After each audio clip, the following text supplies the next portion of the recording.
Yan mga kaibigan, ako po ay magwi-welding ngayon ng ikakabit namin na mga misware mga kaibigan. Yan po ay ito na po.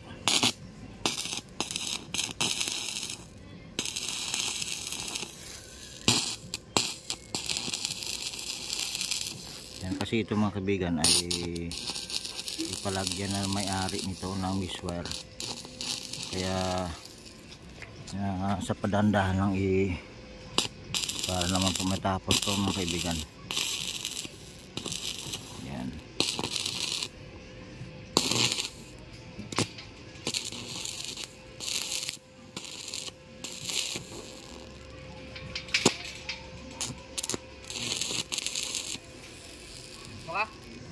Yan kasi mga kaibigan, mag-welding po ito. Mag-welding po ay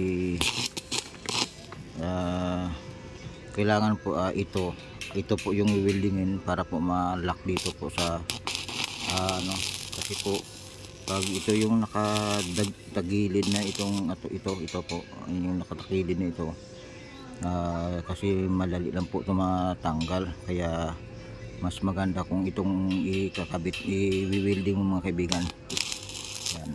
Kasi matibay ito mga kaibigan kasi kung ito lang po ang weldingin mo dito sa banda, ito po ay madali ito matanggal mga kaibigan. Pero kailangan po ay ito po yung ito po yan.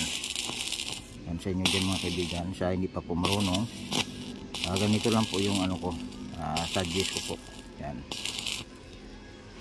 Yan po, para naman po to sa gawain natin na tama po ang pagproseso. Yan mga kaibigan. Yan mga kaibigan Yan. Sana po mga kaibigan ay magustuhan nyo po itong video na ito mga kaibigan. Yan, pakipalo lang po, pakishare lang po itong video ko. Maraming salamat sa inyo dyan mga kaibigan. Yan po, ayan. Ito po ay nakabuo na kami ng mga 6 na piraso mga kaibigan. Ayan po, ayan, nakasandal na po. Kaya ikakabit na po namin to. Yan, maraming salamat sa inyo dyan.